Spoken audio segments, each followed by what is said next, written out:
Hoy nos vamos a meter de lleno en uno de los periodos más fascinantes y a la vez más breves de la historia peruana, el Protectorado.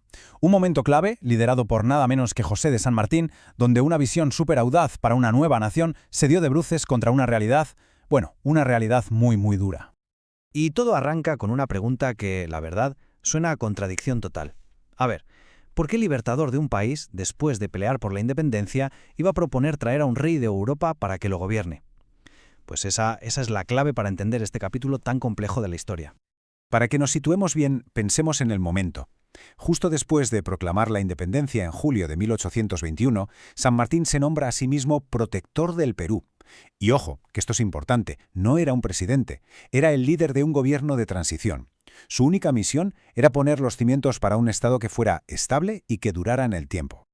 Pero, ¿cuál era exactamente ese proyecto que tenía en la cabeza? Porque San Martín no estaba improvisando, ni mucho menos. Tenía una idea muy clara para el futuro del Perú. Y ya os adelanto que era bastante controvertida. Y aquí está el meollo de todo. San Martín miraba a Europa, que en ese momento estaba volviendo a las monarquías después de todo el caos de Napoleón, y pensaba, si aquí pasamos de 0 a 100, de un absolutismo de siglos a una república de la noche a la mañana, esto va a ser un desastre. Para él la solución era una monarquía constitucional, un poco al estilo británico. Era el único puente que veía posible para un futuro estable. Pero claro, como suele pasar, una cosa es el ideal que tienes en la cabeza y otra muy diferente es la dura realidad política. Y el sueño de una monarquía para el Perú de San Martín estaba a punto de chocar, pero de frente, con unas fuerzas muy poderosas. Y aquí vemos el choque de trenes. Por un lado, San Martín buscando orden y estabilidad, y en la otra esquina una doble oposición. Primero, la élite criolla de Lima, que lo que quería era una república para poder controlar ellos el poder y, claro, proteger sus negocios. Y segundo, las fuerzas de Simón Bolívar, que venían con su propio proyecto republicano para toda América. Así que, en resumen, el plan de San Martín nació prácticamente sin apoyos clave. A pesar de tener a casi todo el mundo en contra en lo político, San Martín no se quedó de brazos cruzados. Se lanzó a una agenda de reformas sociales súper ambiciosa para empezar a desmontar la vieja estructura colonial y crear una nueva identidad peruana. Y las medidas que tomó fueron, para la época, una auténtica revolución. Fijaos, decretó la abolición de la esclavitud, eliminó el humillante tributo que pagaban los indígenas y en un gesto increíblemente visionario fundó la Biblioteca Nacional y apostó por la educación pública. Estaba poniendo las bases de un país más justo y, desde luego, más culto. Y aquí es donde la historia, como siempre, nos da un giro, porque una cosa es firmar un decreto con muy buenas intenciones y otra muy distinta es poder llevarlo a la práctica en un país en plena guerra y con una élite que no quería cambiar nada. El problema era evidente. Todo el idealismo de las reformas chocaba con la resistencia brutal de la élite criolla, que vivía muy bien con el sistema antiguo.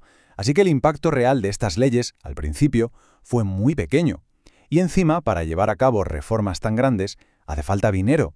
Y dinero era, precisamente, lo que el nuevo Estado peruano no tenía por ningún lado. Y por si la oposición política no fuera suficiente, San Martín se encontró con un obstáculo que era sencillamente insuperable: la situación económica. Era catastrófica. La guerra de independencia había dejado el país completamente arrasado.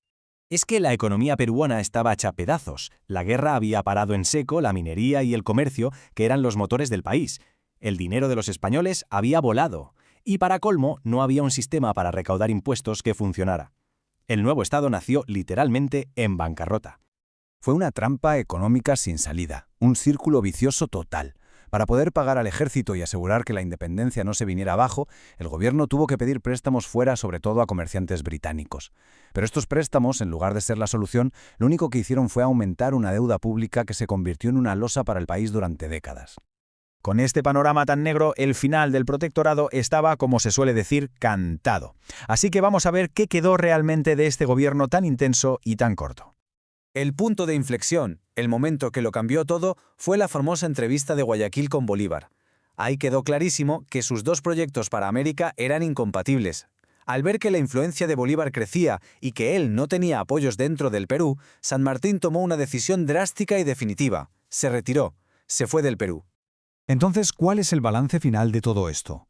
Pues a ver, el proyecto político de la monarquía claramente fracasó y la estabilidad económica tampoco se consiguió. Pero ojo, lo que perduró es inmenso.